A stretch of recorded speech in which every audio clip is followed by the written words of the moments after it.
The dead one spoke to him last night.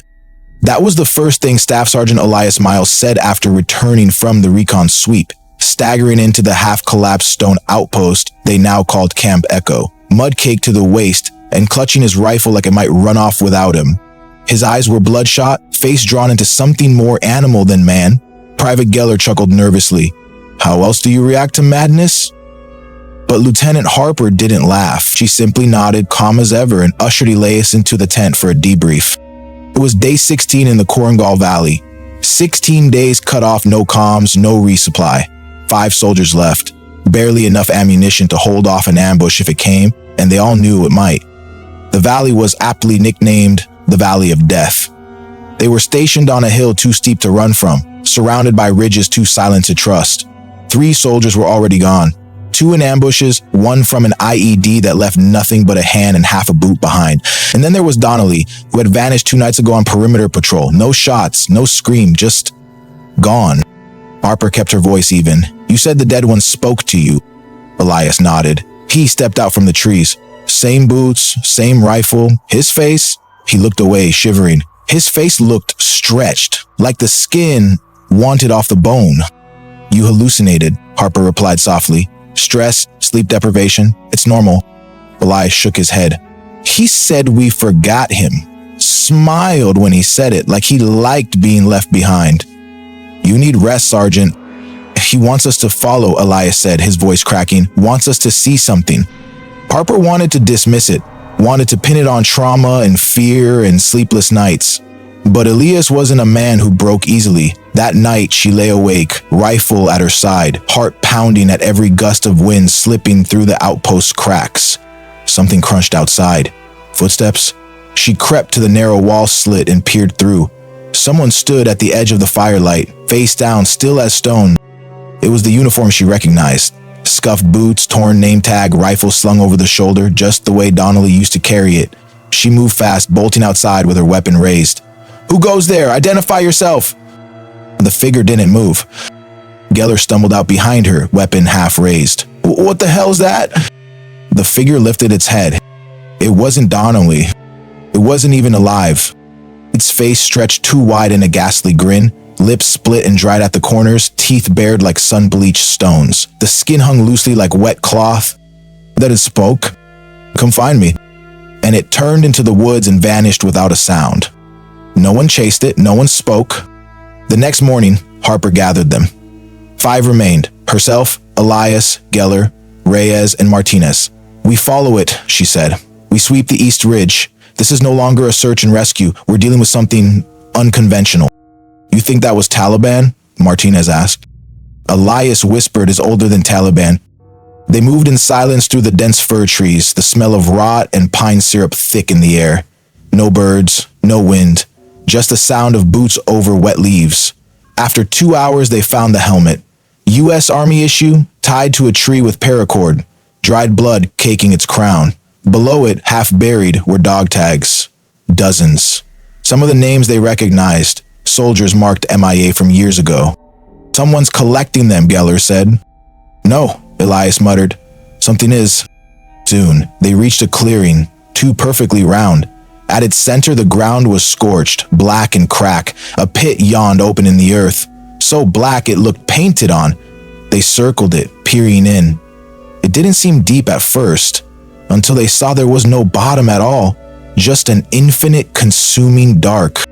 I'm not going near that thing, Geller murmured. But Elias was already walking toward it, eyes glazed. Harper called to him, warned him, but he didn't stop. He reached the edge and peered down. He's in there, Elias said. Donnelly, I hear him. No one's there, Sergeant. Come back. But Elias turned his head. His eyes were bleeding. Thick red tears traced his cheeks. We left him, he whispered. And he jumped. No scream, no thud, just gone. They stood in stunned silence. Then Geller dropped to his knees and vomited.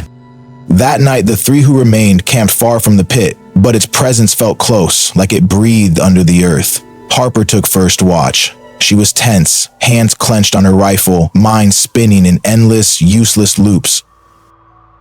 Then a voice. Lieutenant, help me. He turned sharply. Who's there? It's Elias, I'm hurt. The voice came from the trees. She stepped toward it slowly, rifle up. Then she saw him. Ilias, or what looked like him. Blood matted his beard, his ribs visible through shredded skin. He grinned, too wide, and lunged. Harper fired 3 rounds straight into its chest. The body dropped. She approached cautiously, heart pounding. And it wasn't Elias. It was Martinez. Shot through the neck, gasping, dying. He dropped beside him, hands pressing against the blood. No, Martinez, stay with me. He tried to speak, lady.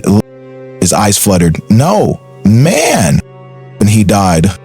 At dawn, only Harper, Geller, and Reyes remained. They tried to hike out westward, following compass and terrain, but no matter how far they went, they always returned to the pit. The forest warped around them, like the valley wouldn't let them leave. That night, Reyes vanished. His boots were left behind, placed neatly outside his sleeping bag, and his voice echoed faintly from the pit, calling Harper's name, sobbing for help. She cracked, snapped the safety off her rifle, and stormed toward the black crater. Geller chased after her, breathless. You can't go in there. I have to, she shouted. They're not gone, they're stuck. I can stop it, or bring them back. She started the edge again, the pit pulsed like it was alive.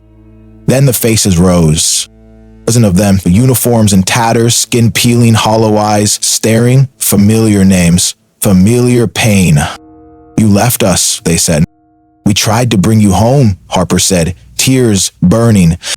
No one came. A long hand reached out, skeletal rod, and brushed her cheek. Now you stay. Geller tackled her, dragging her from the edge just as the thing lunged. The moment sunlight pierced the trees, the creature screamed and recoiled, vanishing into the dark. They didn't speak again that day. On day 20, the radio crackled to life. Charlie 2-6, come in. This is Rescue 1. Harper answered with shaking hands. Extraction was inbound, coordinates confirmed. They had an hour. But as they packed up, Harper stood still, staring back toward the pit. I'm not leaving, she said quietly. Geller froze. Don't do this. There's something down there, it's not over. You don't owe them anything.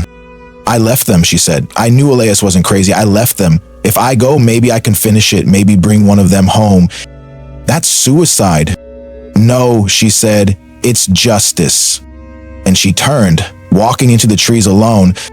2 weeks later, Geller sat in a debrief room at Fort Bragg, clean-shaven, crisp uniform, no blood, no dirt, no pit. And Lieutenant Harper, the colonel asked. She didn't make it, Geller said, voice hollow. The colonel nodded. We'll list her as KIA. Geller nodded absently. Yes, sir. That night, alone in his apartment, he woke to whispers. He flicked the lights on. Dog tags were laid out on his floor, one after the other, leading from his front door to the foot of his bed. The end was a tag that hadn't been there before. It was more. He bent to pick it up, the edge was smeared in fresh blood. Behind him, a voice breathed. It left her too. And then the lights went out.